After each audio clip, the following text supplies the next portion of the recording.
전형적으로 내용이 어렵다기보다는 그냥 정보량을 난사시킨 그런 류의 지문이기 때문에 자, 이런 거는 전에 항상 말씀드렸던 것처럼 그냥 밑줄만 몇 개 그으면 안 돼요. 결국 뭐 해야 돼? 근거 찾을 준비를 해야 될 거 아니야, 그치? 그러니까 빈 공간에다가 포인트들을 좀 메모를 하면서 좀 가시는 게 어땠을까 싶습니다. 자, 그냥 처음부터 한번 쭉 가봅시다. 자, 세상이 너무 작아서 눈으로 볼 수 없는 세계가 많대요. 사람의 눈으로 볼 수 없는 볼 수 있는 가시광선의 눈파의 파장이 길기 때문에 단백질 분자 구조 같은 물질의 내부 구조는 관찰할 수 없대요. 자, 그러면서 일단 비교대조할 필요 있겠다. 자, 일단 첫 번째 뭐가 등장했습니까? 잠깐만요. 자, 가시광선 영역 같은 경우는 그러면 특징 뭘로 잡으면 되는 거야? 파장이 길다 짝꿍을 잡으면 되겠다. 그치? 그리고 파장이 길다 보니까 뭐래? 내부 구조는 관찰할 수가 없다라고 한다. 아, 그럼 우리는 뭘 예측하면 되겠어? 내부 구조를 관찰할 수 있는 다른 누군가가 나와야 되겠다. 그치? 그리고 높은 확률로 그 누군가는 파장이 길지 않고 짧은 녀석이 나오면 되는 거겠네. 됐어? 항상 예측하면서 가잉. 자, 그래서 미세한 물질의 내부 구조를 파악하기 위해서는 조건이 필요하대. 뭐가? 짧은 파장의 빛의 영역까지 활용할 수 있어야 되는데 뭐 특별한 거? 아니야. 항상 그래서 예측을 능동적으로 읽으라고 하는 게 예측을 한 내용들이면 이런 문장들이 스킵하듯 쓱 지나갈 수가 있는 거예요. 알겠어? 그렇게 안 하면 밑줄만 긋고서 계속 와 새로운 거 이러다 보니까 독해 시간이 오래 걸릴 수밖에 없습니다. 오케이? 자, 이때 활용가능한 빛이 바로 방사광이래요. 자, 빛의 속도에 가깝게 빠른 속도로 운동하는 전자가 방향을 바꿀 때 바뀐 운동 궤도 곡선의 접선 방향으로 방출되는 좁은 퍼짐의 전자기파래. 자, 그럼 결국은 이 글에서는 뭐에 대한 설명할 거다? 방사광에 대한 설명을 할 거다. 오케이? 자, 얘는 이따 어떻게 되는 거래? 빠른 속도로 운동하는 전자가 언제야? 방향을 바꿀 때 뭔가 일이 생기나 봐. 그때 이제 바뀐 운동 궤도 곡선의 접선 방향으로 방출이 이루어지는 건가 봐. 근데 뭐가 방출된대? 전자기파가 방출이 될 거래. 근데 어떤 전자기파라고? 좁은 퍼짐의 전자기파가 방출이 될 거래요. 자, 그러면 이제 결국 무엇을 설명할 거야? 그냥 방사광 그냥 생겼어. 이거는 아닐 거 아니에요. 그럼 결국 뭐 설명해야 돼? 이 방사광이 어떻게 만들어지는지 과정 설명할 거라는 얘기겠다. 됐어? 그러면 전형적인 기술 지문이 되니까 어떤 위치에서 무슨 일을 하는지 그 일의 결과는 뭔지만 머릿속에 정리하면 되겠네. 됐어? 완벽한 암기 이해 안 바래요. 오케이? 어차피 요 흐름일 거니까 포인트 되는 녀석들만 체크만 하면서 갔으면 되는 거야. 됐어요? 자, 방사광은요, 적외선, 가시광선, 자외선, X선의 다양한 파장을 갖춘 빛으로 실험 목적에 따라 파장을 선택할 사용할 수 있는 파장 가변성을 지니는데 이런 게 지금 뭐 얘기하겠다는 거야? 방사광이 갖고 있는 특징 설명하겠다는 얘기잖아. 그치? 그러면 파장 가변성 나 우리는 뭐만 떠올리면 돼? 방사광만 떠올리면 되겠다. 안 끝났어요. 그리고 휘도가 높은 빛이래. 휘도가 뭐래? 빛의 집중 정도래. 아, 그러면 빛의 집중 정도가 높다, 휘도가 높다 이런 거 나오면 또 누구랑만 짝꿍? 방사광이랑만 짝꿍을 맺으면 좋겠다. 됐어요? 자, 갑자기 관계 정보네요. 빛의 세기가 크면 클수록 그리고 빛의 파장이 작으면 작을수록 높은 휘도 값을 갖는데 본능적으로 관계 정보는 써놓자고 얘기했잖아. 왜? 무조건 뭘 할 거니까 적어도 선지 하나라도 쓸 거니까. 그럼 빛의 세기와 휘도는 어떤 관계성? 비례 관계성. 퍼짐의 정도랑 휘도는 어떤 관계성? 다 비례 관계성. 됐어요? 선지 하나 정도 해결할 수 있는 문장 지나갔고요. 자, 선택된 X선은 기존에 쓰던 X선보다 휘도가 수만 배 이상이라서 이걸 활용하면 정보를 보다 자세하게 얻을 수가 있대요. 아, X선도 한 놈만 있는 건 아닌가 봐. 그치? 그냥 X선도 있지만 누구도 있대? 선택된 X선도 있대. 그럼 이 선택된 X선이 결국 어떤 결과물이겠어? 방사광 어쩌고저쩌고의 과정을 거친 결과물이겠죠. 됐어요? 특별한 거 없었으면 넘어갑시다.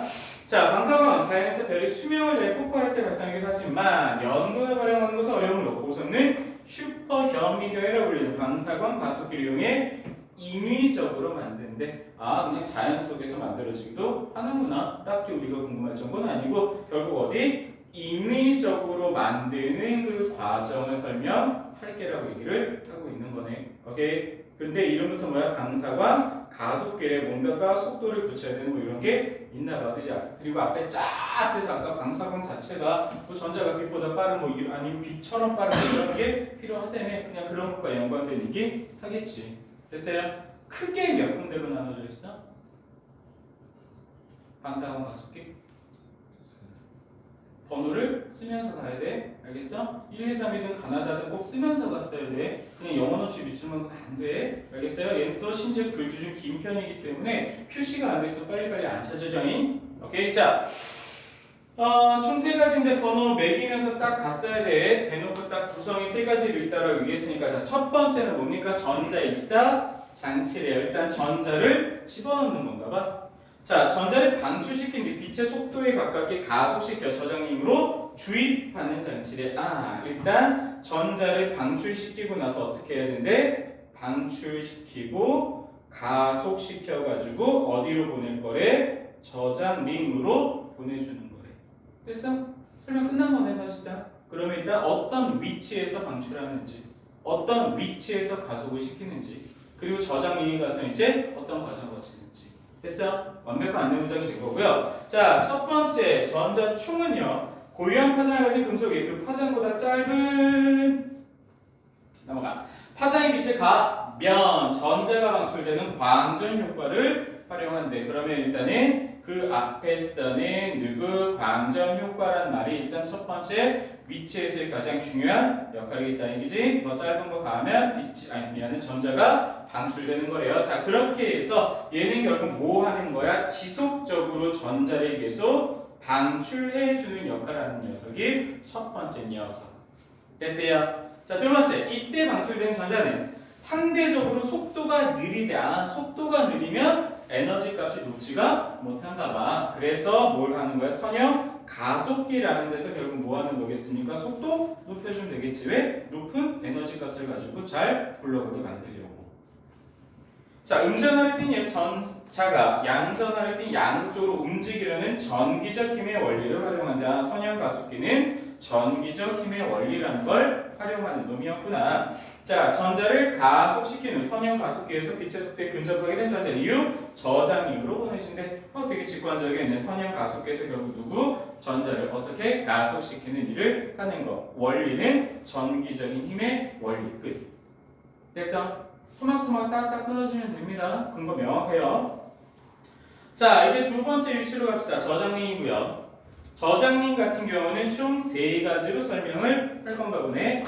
자, N각형 모양으로 설계하게 N개의 직선 부분과 N개의 모서리 부분으로 이루어져 있고요. 저장링의 모서리 부분은 전자의 방향을 조절해주는 누가 있다고요? 휨 자석이라는 게 있대. 자, 일단은 이 휨 자석 어디에다가 설치했다고? 저장링의 모서리 부분에다가 설치했다고. 저장링의 모서리가 몇 개인지는 몰라. 오케이? 그러니까 모양에 따라서 뭐가 달라지겠습니까? 모서리의 개수가 달라지겠지. 모서리의 개수에 따라서 자연스럽게 뭐가 달라지겠습니까? 휨 전자석의 수가 달라지겠네요. 됐어? 됐을까? 저장이 모서리 부분에 딱 넣기로 했으니까. 자, 전자가 지속적으로 궤도를 따라 회전할 수 있도록 한대.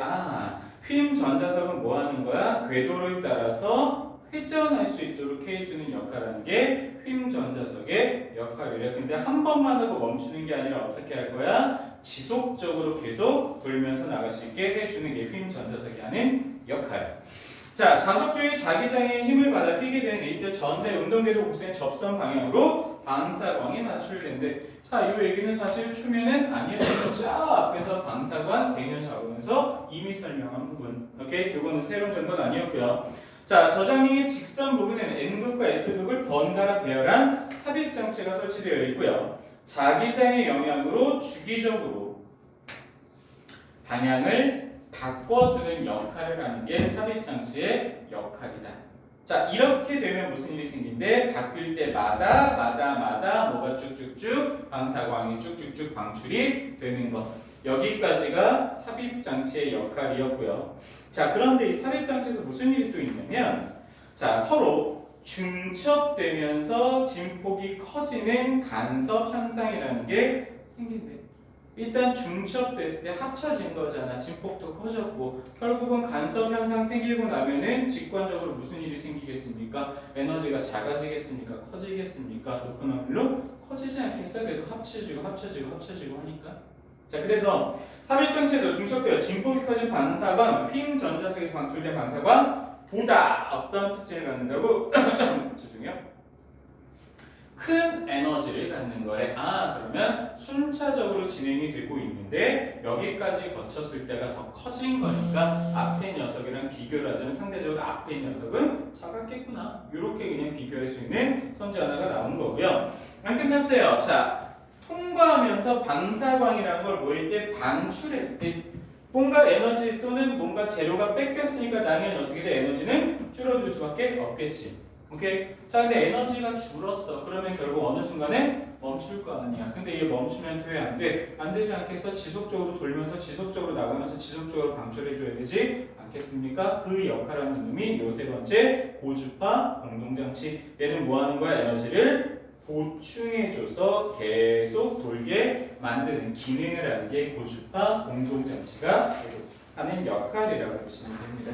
자, 마무리합시다. 마지막으로 빔 라인은 실험 목적에 맞도록 방사능에서 원하는 파장을 분리시켜 실험에 이용하는 장치래. 파장을 뭐 하는 거? 분리시켜주는 역할을 이제 빔 라인에서 하는 거고요. 둘로 쪼개기로 했지. 자, 첫 번째는 진공 자외선 빔 라인이고요. 얘는 특징이 뭡니까? 주로 기체 상태의 물질 구조나 고체 표면에서의 물질 구조 등에 대한 실험들이 이루어진대. 그러면 물질의 구조와 관련된 실험들을 하는 데가 진공 자외선 빔 라인을 이용해서 할 수가 있었던 거구나. 자, 드디어 나왔네. X선 빔 라인은요, 다른 빛보다 상대적으로 어떻다고요? 짧은 파장을 가지고 있다고 앞에서 언급했잖아. 그러니까 얘는 뭐 할 거야? 물질의 그냥 단순 구조가 아니라 내부 구조 또는 원자의 배열 이런 것들에 대한 실험을 X선 빔 라인으로 한대. 그러니까 어떤 실험을 할 건지에 따라서 빔 라인의 선택 부분이 달라진다라고 보시면 되겠네요.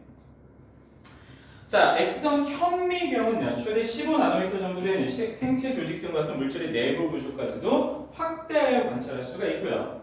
가시광선과 달리 유리 렌즈나 거울을 써서 굴절시키거나 반사시키기 어렵대. 바꿔 읽으면 유리 렌즈로 누구는 굴절 반사가 가능하다는 거야. 가시광선은 가능하다는 거지. 그걸로 그냥 문제 안 하는 거고요. 그래서 얘는 뭘 써야 돼? 특수 금속 렌즈를 써야 됩니다. 라고 하면서 끝을 맺은 거예요.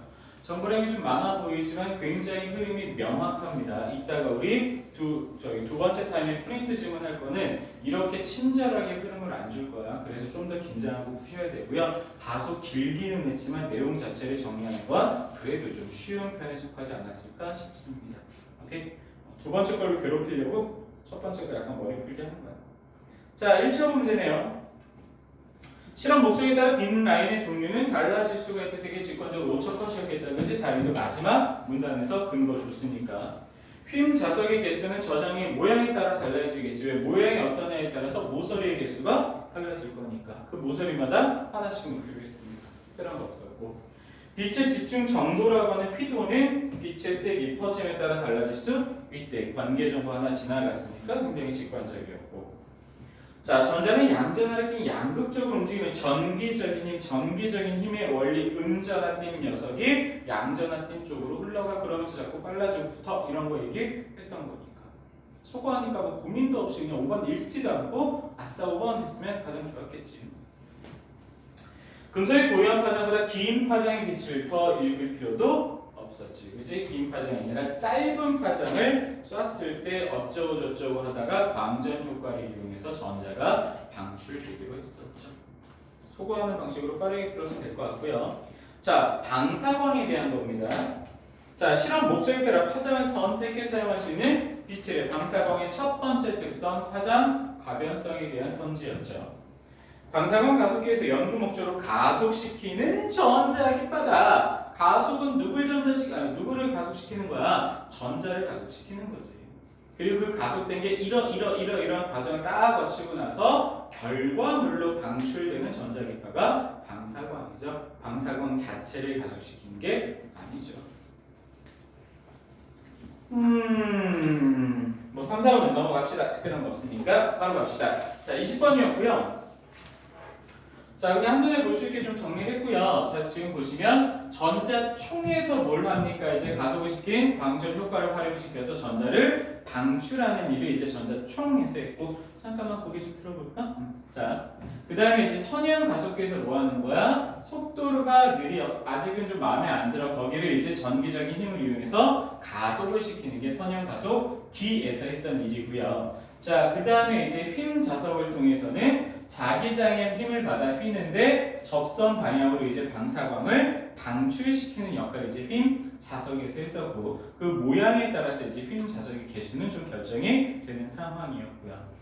자, 네 번째 삽입 장치에서는 이제 방사광이 반출되는데 거기에서 좀 부족해, 좀 마음에 안 들어. 그래서 이제 간섭 현상, 즉 중첩을 통해서 진폭을 크게 하면서 에너지를 키우는, 그러니까 선형 가속기 단계에서 에너지가 가장 커지는 상태가 되겠지. 그러면서 이제 방출을 계속 하다 보니까 에너지가 줄잖아. 그러니까 이제 에너지가 필요해지겠지. 전자를 잃었기 때문에 에너지는 떨어질 수밖에 없어. 이걸 이제 보충해주는 역할을 고주파 공동 장치가 함으로써 연료 계속 주입해주니까 궤도를 계속 돌 수 있게끔 해주겠지. 지속적으로 가속기가 가동될 수 있도록 고주파 공동 장치에서 역할을 하고, 이렇게 하면 이제 끝났어. 그래서 이제 뽑는데 내가 어떤 실험을 할지에 따라서 맞춰서 뽑았으면 되는 거였어요. 그래서 이제 진공 자외선에서는 물질 표면에 관한 실험을 하는 녀석을 뺐으면 되고, X선 빔라인 같은 경우는 굉장히 짧고 깊게 볼 수 있기 때문에 내부 구조나 원자, 배열 이런 것들에 대한 실험을 하기 위해서 빼는 것, 이렇게 정리가 됐으면 될 것 같습니다.